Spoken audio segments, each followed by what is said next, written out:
Vitaminas. Teníamos bastante de no vernos, chicos. Hoy vamos a ver el tema de vitaminas desde el punto de vista bioquímico. ¿Ok?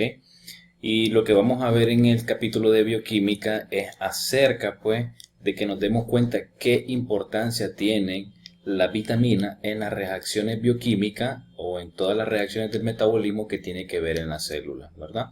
Así como también es muy importante que vamos a ir viendo cuáles podrían ser las presentaciones clínicas o las manifestaciones que dan la causa de la deficiencia de estas vitaminas, ¿verdad? Para también así romper un poco con el mito de las cuestiones de las vitaminas, el uso excesivo por ciertas personas, prolongado de este tipo de fármacos.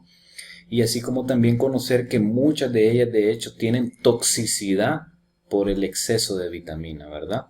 Una de las cosas que hay que tener en cuenta para que entendamos esta unidad de la vitamina son dos principalmente. Uno, que es conveniente que el estudio de la vitamina se haga de dos maneras, al inicio y al final de después haber visto todas las vías metabólicas, ¿verdad? En esto me refiero después de ver glucólisis, lipólisis, proteólisis, que es donde se ve bien cuando las vitaminas están en su máximo apogeo en su función. Entonces, una vez que también hayan recibido acerca de las vías metabólicas, volver a revisar este capítulo de las vitaminas va a ayudar a entender todavía más y a enriquecernos más, ¿verdad? Por otro lado, también hay que entender qué son las vitaminas. Las vitaminas son principalmente un cofactor. ¿Qué es un cofactor? Un cofactor es un producto o básicamente es una molécula que va a la par de las enzimas. Recuerden que las enzimas, ¿verdad? Son proteínas en este caso que se encargan de catalizar, ¿verdad? La formación hacia un nuevo producto. Catalizar formaciones, reacciones enzimáticas. Entonces, estas enzimas necesitan, ¿verdad? Otra molécula para poder realizar su función catalizadora. A esta molécula le llamamos coenzima, quiere decir que va a la par de la enzima. Y entonces estas coenzimas son lo que comúnmente conocemos las vitaminas. Al igual que en las hormonas, ¿verdad? En las vías de señalización se clasifican de la misma manera en vitaminas hidrosolubles, ¿verdad? Y vitaminas liposolubles. Para hacerlo un poco diferenciado el tema, lo vamos a dividir en dos. Vamos a ver entonces vitaminas hidrosolubles y vitaminas liposolubles. ¿Okay? Bien, entonces empezamos a ver todos estos tipos de vitaminas hidrosolubles. Y entonces por el momento, la primera vitamina que vamos a ir viendo, ¿verdad? Es la siguiente. Bien, entonces la primera vitamina que vamos a ver en esta clase es la biotina, ¿okay? Y la biotina es el cofactor enzimático de las principales enzimas que son las carboxilasas, ¿okay? Las enzimas carboxilasas tienen una característica o un tip para el aprendizaje que es el A, el B y el C. El A es que estas enzimas requieren bastante ATP, ¿okay? Y utilizan mucho ATP. La segunda, que es la B, es de hecho la biotina, donde todas estas enzimas carboxilasas están vinculadas con la vitamina biotina. Y la C, que todas las enzimas que son del tipo carboxilasa, ¿verdad? Como la palabra lo dice, pues utilizan dióxido de carbono, ¿verdad? Ok, ¿y qué importancia tienen entonces estas enzimas? En la primera vía que vamos a ver en este caso, que es la gluconeogénesis. ¿Qué es la gluconeogénesis? La gluconeogénesis es la vía que se encarga de obtener energía, pero de productos o de compuestos que no son carbohidratos. En este caso, ¿verdad? Es proveniente de aminoácidos glucogénicos, ¿verdad? Aminoácidos glucogénicos. Pero algo muy importante que hay que tener en cuenta es que en la fase del metabolismo existen dos fases, ¿verdad? Una que es la fase postprandial, es decir, cuando acabamos de comer, y la fase del ayuno, ¿ok? Y entonces la gluconeogénesis de hecho es una de las vías metabólicas de las principales que utilizamos durante el ayuno. Es la vía que nos proporciona el ATP cuando estamos en las horas del ayuno, ¿ok? Entonces, ¿qué quiere decir esto? Que las personas que tienen deficiencia de biotina, aunque es muy rara, sin embargo se está asociado, ¿verdad? Principalmente en el mito, recuerden que hay una cuestión muy importante en nuestro medio de que es mejor conseguir la proteína cuando se consume el huevo crudo, ¿verdad? Eso es un mito que debe sacarse desde ya. ¿Por qué? Porque es una situación que de hecho es inadecuada. ¿Por qué? Porque si no se cocina el huevo, ¿verdad? No se puede utilizar de hecho la biotina, ¿verdad? No se puede utilizar. Entonces, para aquellas personas que les gusta ver la película de Rocky, cómo se puso cuando estaba entrenando y utilizaba los huevos para mejorar su entrenamiento, eso es totalmente inadecuado, ¿verdad? Porque de hecho esta costumbre es la que nos lleva a tener deficiencia de biotina. ¿Y cómo se va a manifestar esta deficiencia de biotina? Bien, como es importante para la gluconeogénesis, es decir, obtener ATP en ayuno, estos pacientes van a tener hipoglucemia, ¿verdad? Pero esta hipoglucemia tiene su característica, ¿verdad? Que esta hipoglucemia sucede en el ayuno, ¿ok? En el ayuno. ¿Por qué? Porque es la principal vía metabólica que mantiene los niveles de glucosa en rangos normales, ¿ok? ¿Qué otra vía entonces la biotina también participa? Bueno, participa también en la síntesis de los ácidos grasos, ¿verdad? La acetil-CoA carboxilasa, ¿verdad? Es una enzima que la vamos a ver cuando veamos las vías metabólicas relacionadas a los ácidos grasos. En este caso, la síntesis, ¿verdad? Otra utilización, ¿verdad? ¿En qué otra vía se utiliza la biotina? ¿Verdad? En los ácidos grasos, ¿verdad? De carbonos impares, de cuáles principalmente también de la valina, la metionina, la isoleucina y la treonina, ¿verdad? Esta es la vía donde participa la coenzima de la biotina junto a la enzima propionil-CoA carboxilasa. ¿Qué otras manifestaciones clínicas están relacionadas con la deficiencia de biotina? Bueno, hay alopecia, ¿verdad? Alopecia, que es la caída del cabello, ¿verdad? Inflamación intestinal, que se asocia a enfermedades parecidas a las enfermedades inflamatorias intestinales y puede producir mialgia o dolores musculares. ¿Okay? Estas son entonces una de las principales que vamos a ver. La segunda vitamina que vamos a ver en este caso entonces es la tiamina. Entonces, la tiamina, ¿verdad? Es una de las enzimas muy importantes, es la que conocemos como la vitamina B1, ¿ok?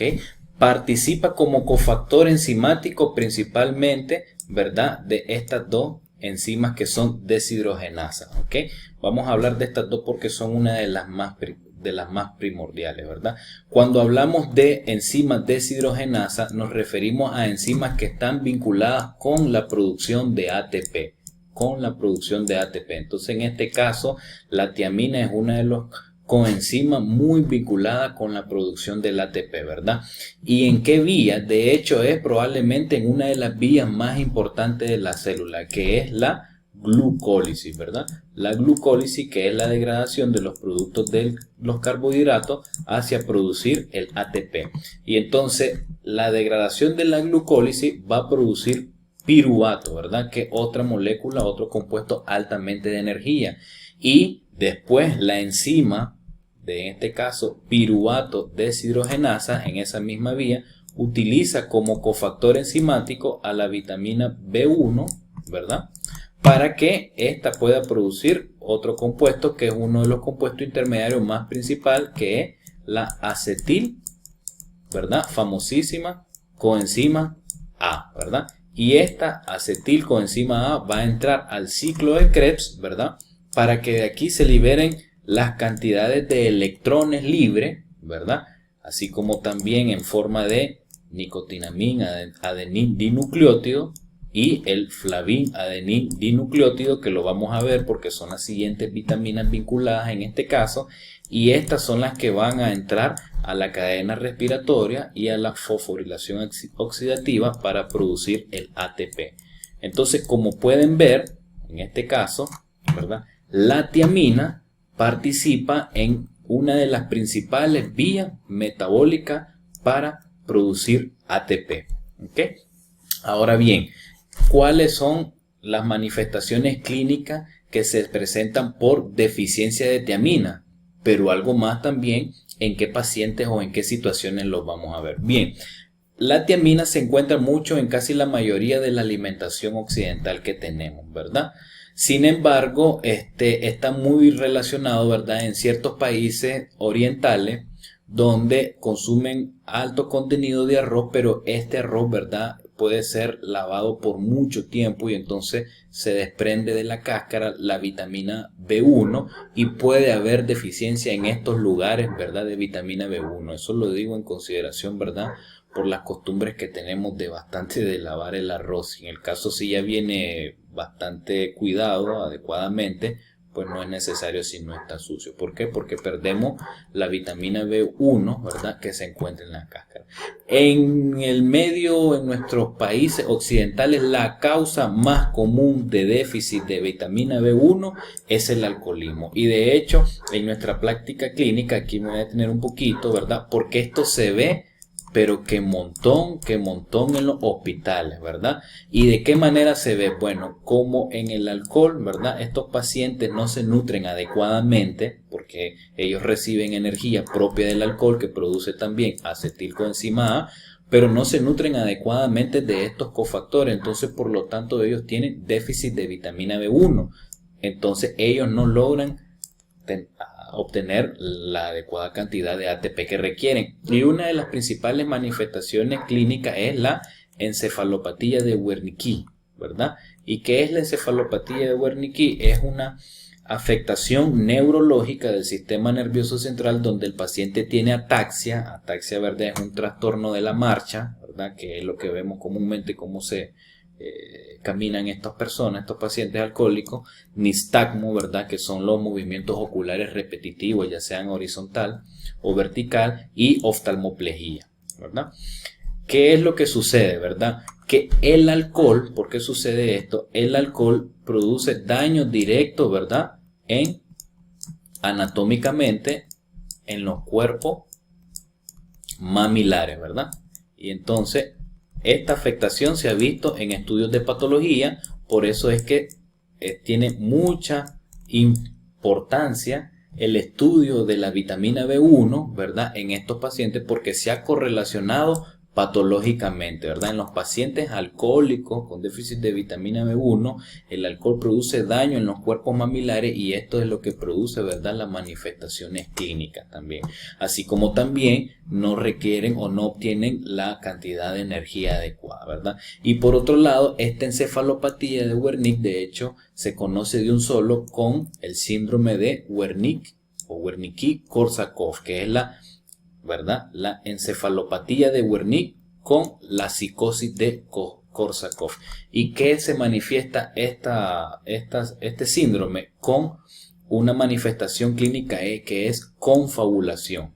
¿Qué es confabulación? Bueno, confabulación es cuando el paciente intenta llenar, ¿verdad?, intenta llenar recuerdos que él piensa que están ahí, ¿verdad?, con historias que no han sucedido, ¿verdad? Aunque para él sí hayan sucedido, él por no recordar inventa o mete invento acerca de este recuerdo que cree tener. Entonces a esto le llamamos confabulación. Confabulación. ¿Ok? También la tiamina está vinculada con las siguientes enzimas, que es la transquitolasa. La transquitolasa es utilizada en las vías de las pentosas. La vía de las pentosas es la vía metabólica en donde a partir de la glucosa podemos obtener, ¿verdad?, los ácidos nucleicos, ya sea el ARN, la ribosa o el ADN de la deoxirribosa. Otro uso que tiene, que funciona como cofactor, ¿verdad?, es con la enzima de la cetoácido de cadena ramificada deshidrogenasa, que también, como vimos previamente, esta también se asocia con el metabolismo de la valina, isoleucina y la leucina. ¿Y qué implicancia clínica también tiene esto? Muchísimo, ¿verdad? Ya sabemos que la enfermedad, ¿verdad?, la enfermedad por orina con jarabe de arce que se da en los niños, ¿verdad?, ¿Qué es lo que sucede? Una alteración en el metabolismo de cualquiera de estas enzimas. La alteración en cualquiera de estas produce la enfermedad, ¿verdad? La orina con jarabe de arce, que se da mucho en los niños. Otras manifestaciones a largo plazo, pero que están muy relacionadas con alteraciones ya genéticas del cofactor enzimático con estas enzimas, de la transquetolasa, se asocia a la manifestación clínica que es beriberi. Y el beriberi, ¿verdad?, se clasifica en dos tipos, el húmedo y el seco. El beriberi húmedo no es más que la afectación cardíaca donde produce una cardiomiopatía, ¿verdad? Cardiomiopatía dilatada, pero de alto gasto, ¿verdad? Son de las pocas asociadas, así como el hipertiroidismo, donde se producen cardiomiopatías dilatadas de gasto alto, ¿no? Y también el beriberi seco, ¿verdad?, que es la afectación neurológica, en este caso de nervios periféricos, donde produce neuropatía periférica, ¿verdad?, donde se asocia a calambre, parestesia, entumecimiento, debilidad muscular. Todo esto asociado a déficit de ATP, la principal molécula de energía en la cual se utiliza como cofactor enzimático la tiamina, ¿no? La siguiente enzima que vamos a ver en este caso, ¿verdad?, es la niacina, ¿verdad? La niacina o vitamina B3. Y como podemos ver, la niacina es un cofactor de las enzimas deshidrogenasa. Volvemos a lo mismo. Las deshidrogenasas son enzimas implicadas en la producción de ATP. Son enzimas muy importantes en vías o reacciones, ¿verdad?, catalizadoras de ATP, en muchas de ellas, sea piruvato deshidrogenasa, lactato deshidrogenasa, alcohol deshidrogenasa, ¿verdad? ¿Y esto qué es lo que sucede? Bien, la niacina, ¿verdad?, funciona como electrones, que estos van a entrar, ¿verdad?, a la cadena respiratoria y a la fosforilación oxidativa, ¿verdad?, donde de aquí es donde va a resultar el ATP. Comúnmente, ¿verdad?, no hay, es muy difícil encontrar las deficiencias de niacina o de vitamina B3. Sin embargo, ¿verdad?, existen personas, sobre todo en personas de la tercera edad, en personas abuelitas, donde tienen la costumbre de la dieta que se encarga de ser la dieta a base de té o café más pan, ¿verdad? La famosa dieta del té más la tostada, que utilizan mucho las personas de la tercera edad. ¿Por qué se asocia a esto, verdad? Porque son personas donde tienen algún grado de demencia y tienen problemas para recordar, ¿verdad?, o qué es lo que deben, en qué momento deben de alimentarse, van perdiendo el sentido del olfato y esto dificulta la alimentación, y esto es lo que vemos como ciertas personas de la tercera edad entran en un estado de desnutrición y por eso necesitan siempre tener ayuda o vigilancia acerca de la nutrición. Entonces, en estos pacientes, ¿verdad?, se puede ver la deficiencia de niacina, que es lo que nosotros conocemos como pelagra. ¿Y qué síndrome o qué manifestaciones clínicas incluyen a la pelagra? Le llamamos, de hecho, las 3D, que son diarrea, demencia y dermatitis, que en todo caso, ¿verdad?, si no es tratada, se asociaría a las 4D, ¿verdad? 4D por el término en inglés, ¿verdad?, de ¿okay? Por eso es que también se conoce como la enfermedad de las 4D, ¿okay? Bien, por otro lado, aunque no tiene una asociación congénita o genética, ¿verdad?, en las personas que tienen, ¿verdad?, deficiencia de triptófano, ¿verdad?, porque del aminoácido triptófano es donde sale la niacina, ¿verdad? A esto es lo que conocemos como enfermedad de Hartnup, ¿verdad? Hartnup, donde en este caso se pierde el exceso o no hay, ¿verdad?, el triptófano para producir la niacina, y en estos casos estos pacientes o estos niños también pueden desencadenar la pelagra, ¿ok?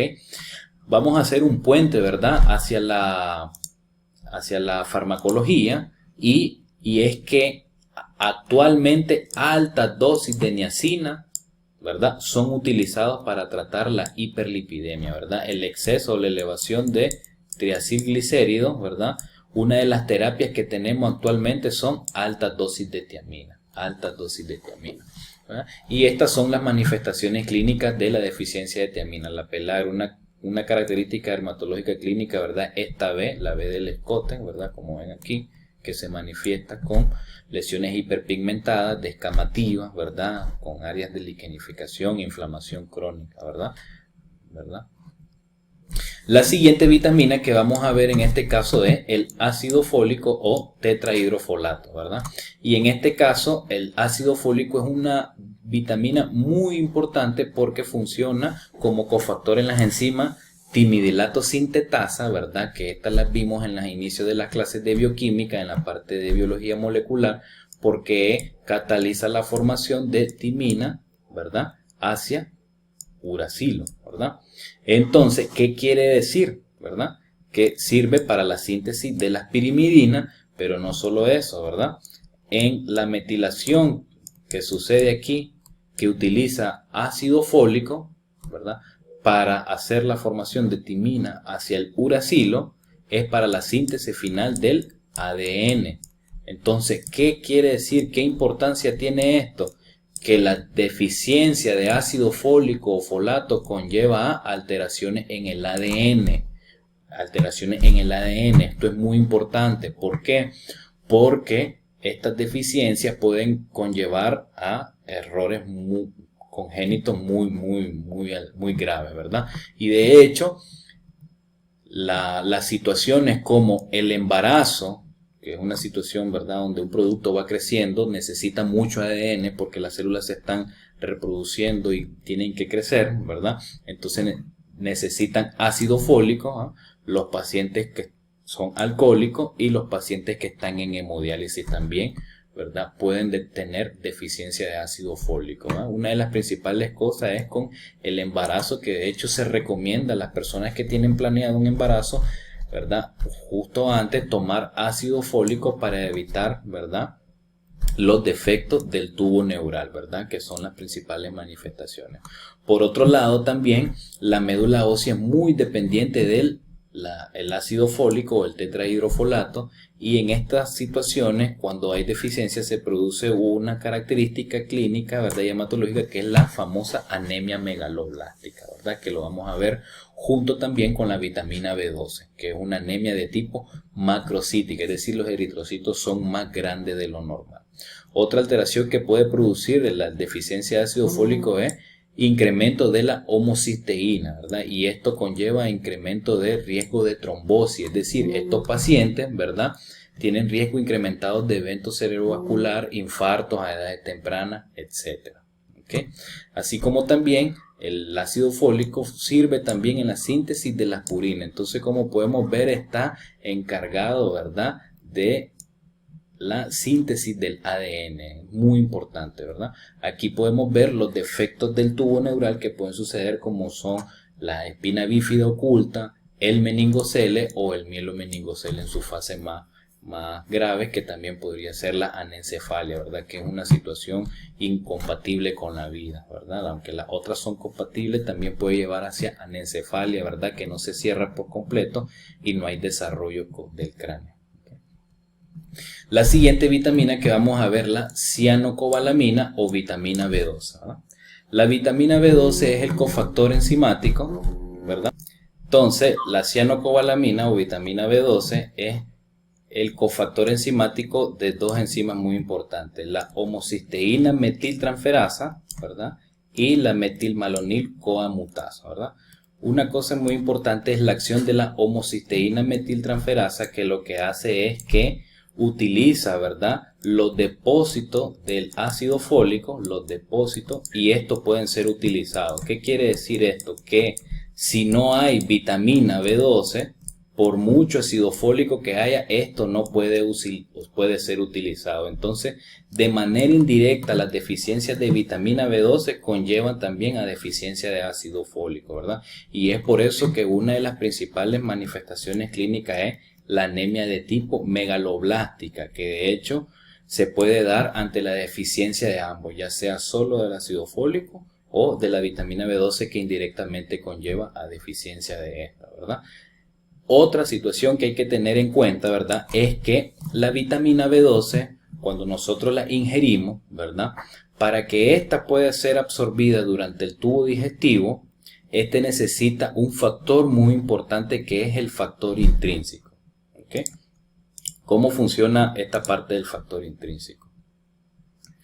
Lo que pasa es que en las células parietales, ¿verdad? En este caso, del estómago, en esta área de aquí, ¿verdad? Aquí se produce el factor intrínseco. Y este factor intrínseco se une a la vitamina B12 y al final, en el ilion terminal, ¿verdad? Este puede ser absorbido en una forma de complejo. ¿Qué quiere decir esto? Que si tenemos enfermedades que afecten las células parietales del estómago, tenemos deficiencia de vitamina B12. Pero también las enfermedades que afecten la absorción a nivel del ilion terminal también conllevan a deficiencia de vitamina B12. Ejemplo, los pacientes con cáncer gástrico que se tienen que hacer cirugía, gastrectomía, ¿verdad? Estos pacientes deben de recibir vitamina B12, ¿verdad? De manera constante. ¿Por qué? Porque no tienen el factor que implica la absorción de esta. Y por otro lado, las enfermedades de tipo inflamatorio intestinal, como la enfermedad de Crohn, ¿verdad?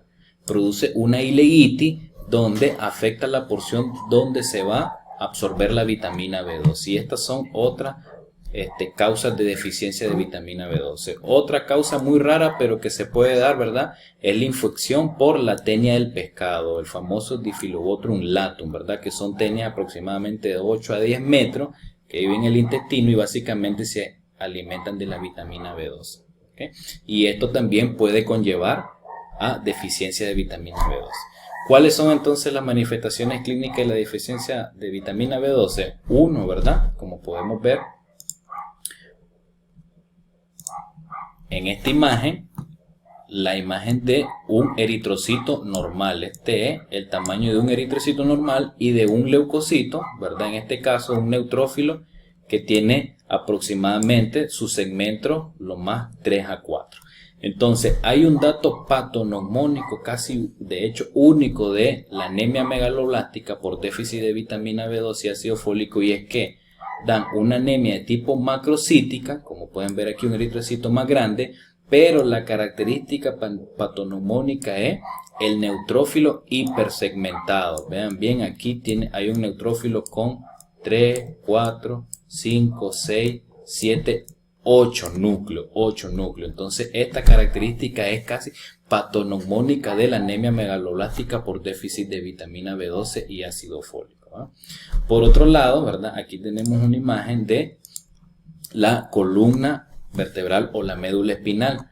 ¿Por qué? Porque el déficit de vitamina B12 también conlleva, ¿verdad?, a un síndrome muy característico, ¿verdad?, que es la degeneración subaguda de la médula espinal. Pero ¿qué parte de la médula espinal afectan principalmente las columnas posteriores? Esta área de aquí afectan las columnas posteriores. ¿Y qué importancia tiene saber esto? Bueno, porque las columnas posteriores es donde se encarga de la sensibilidad profunda.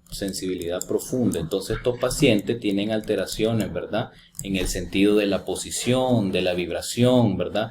Tienen un tipo de ataxia o una marcha inadecuada porque no saben la propiocepción o los sentidos profundos no están adecuadamente, ¿verdad? Y esto también se asocia a déficit de vitamina B12.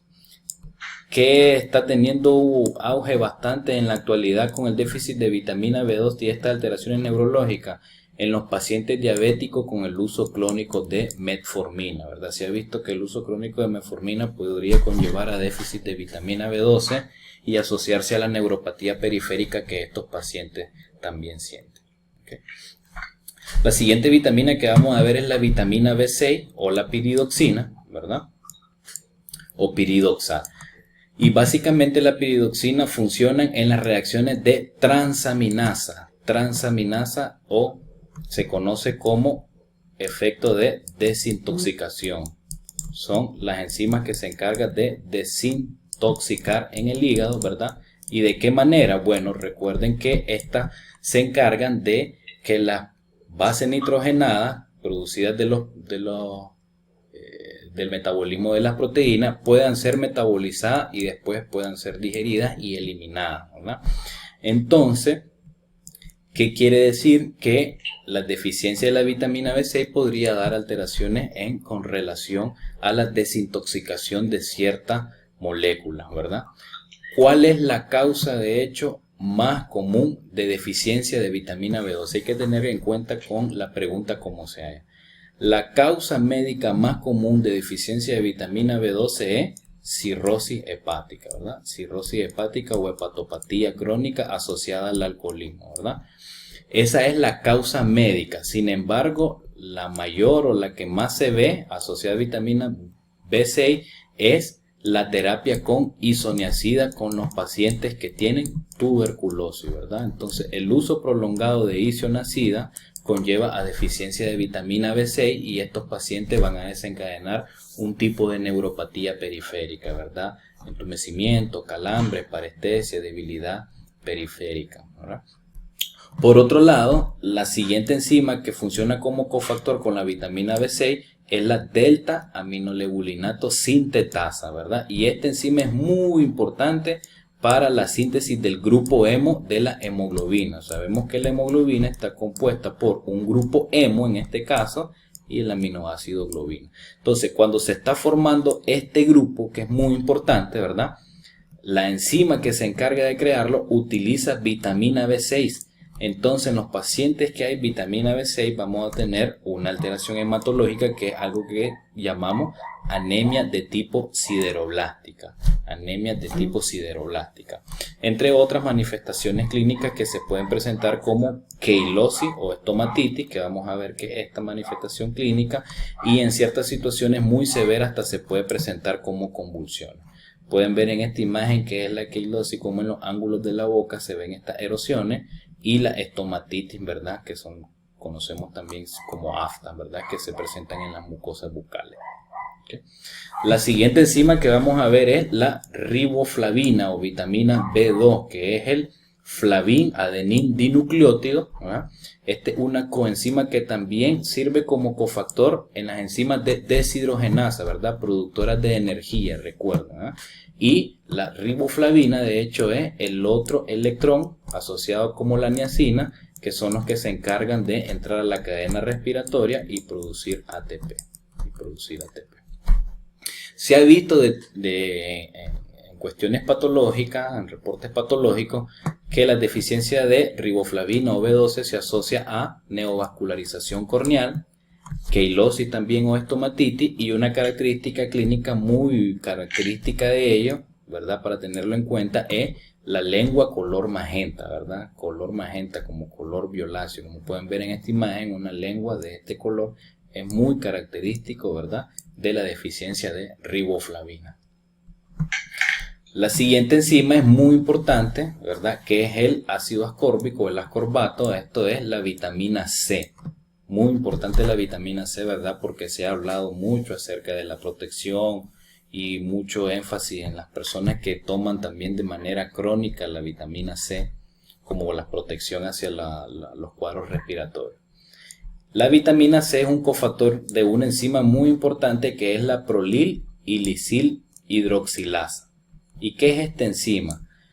Esta enzima es la que se encarga, ¿verdad?, de crear, ¿verdad?, las fibras de colágeno adecuadamente. Colágeno, ¿ok? Entonces, si no hay vitamina C, el colágeno no se va a sintetizar adecuadamente y este es muy débil. Y como este sirve como soporte hacia muchas estructuras del cuerpo, principalmente de los vasos sanguíneos, entonces una de las manifestaciones clínicas, ¿verdad?, de la deficiencia de vitamina C es lo que consideramos o llamamos como el escorbuto. ¿Y cómo se manifiesta? Principalmente con equimosis fácil, ¿verdad?, sangrado de la piel y mucosa, hemorragia perifolicular y muy común la gingivorragia, ¿verdad?, que son las hemorragias de las encías. ¿Okay?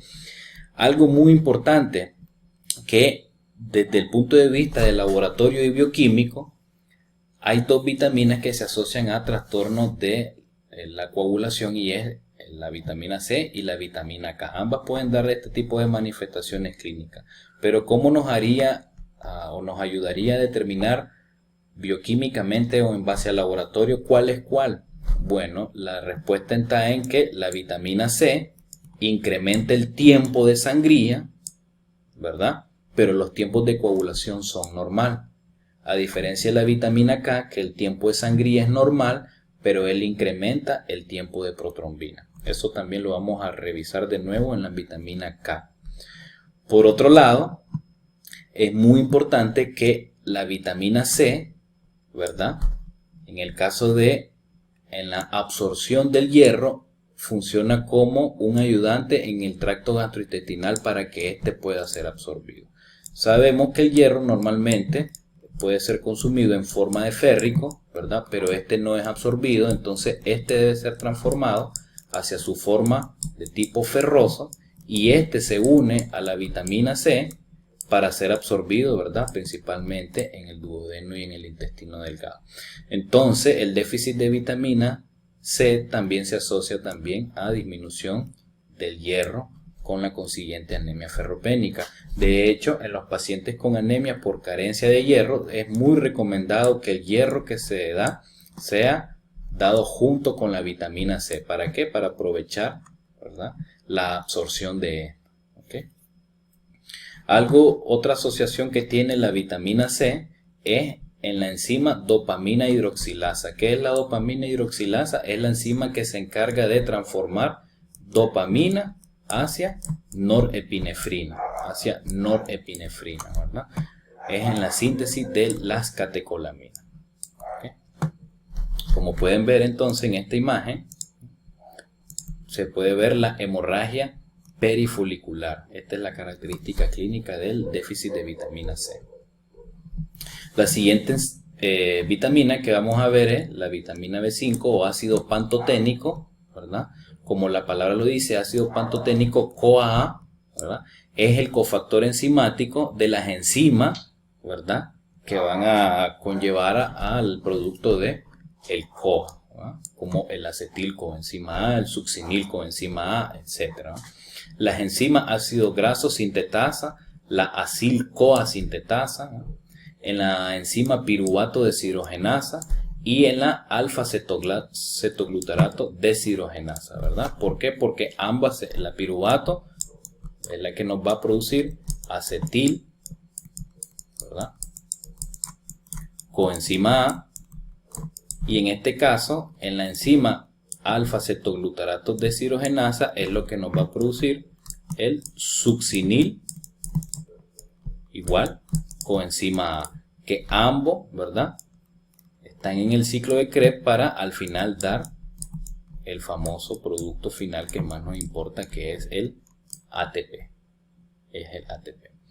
Esta enzima o esta vitamina, de hecho, la podemos encontrar en casi la mayoría de todos los alimentos que están en nuestro medio, ¿verdad? Por eso es muy rara, que no se deben de preocupar porque es muy raro, de hecho, encontrar deficiencia y alguna manifestación clínica, ¿verdad? Entonces, eso era de las vitaminas hidrosolubles, lo que íbamos a ver en este capítulo. Sin embargo, veamos una asociación con algún cuadro clínico que traemos en esta área. Veamos este cuadro clínico acerca de un niño de 7 meses de edad, ¿verdad?, el cual se presenta en una posición de rana echada. Lo vamos a ver más adelante cómo es eso. Pueden ver en esta imagen un niño que se encuentra en esta posición, ¿verdad? Llega a la consulta, ¿verdad? Él se acuesta sobre su espalda y hace pequeños intentos para mover las piernas y brazos debido al dolor. El infante llora cada vez que se toca o es movido. Y se observan numerosas áreas de edema y equimosis en todo el cuerpo.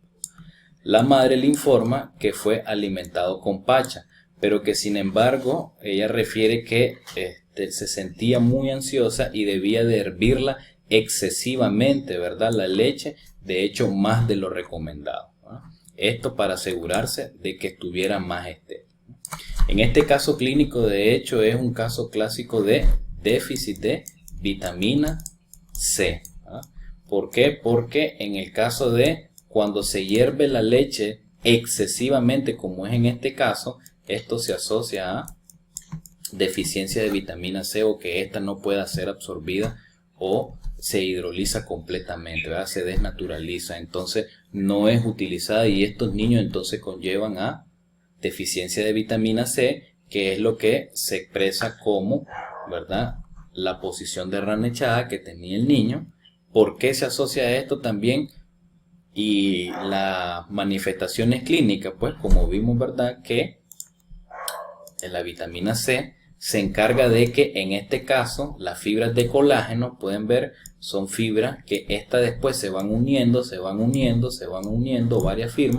varias fibras, de hecho, se van uniendo entre ellas hasta que forman algo que conocemos, la triple hélice de colágeno. Y esta triple hélice de colágeno, ¿verdad?, es la que tiene la suficiente fuerza para darle la tensión, ¿verdad?, a la matriz extracelular, de donde están la mayoría de los órganos, ¿no?, principalmente los vasos sanguíneos, ¿verdad? Entonces, si no hay vitamina C, no se da, ¿verdad?, la síntesis principal del triple hélice de colágeno, que le da la estabilidad a la matriz extracelular.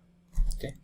Bien, entonces, muchachos, con eso terminamos la clase de vitaminas hidrosolubles, ¿verdad? Espero que hayan entendido, pero muy importante, lo que me importa, pues, que entiendan de esta clase es acerca de la asociación que hay con las diferentes vías enzimáticas del metabolismo, y lo que les recomendé al inicio de volver a revisar este tema cuando también terminemos de ver todas las reacciones enzimáticas del metabolismo, ¿no? Espero recibir información, retroalimentación, qué tal les pasó, algo que pueda ser, se me pudo haber escapado, algunos comentarios, ¿verdad, muchachos? Espero que les haya gustado, y pendiente para la siguiente clase, que pronto la van a ver, que es de vitaminas liposolubles, ¿no? Chao, muchachos.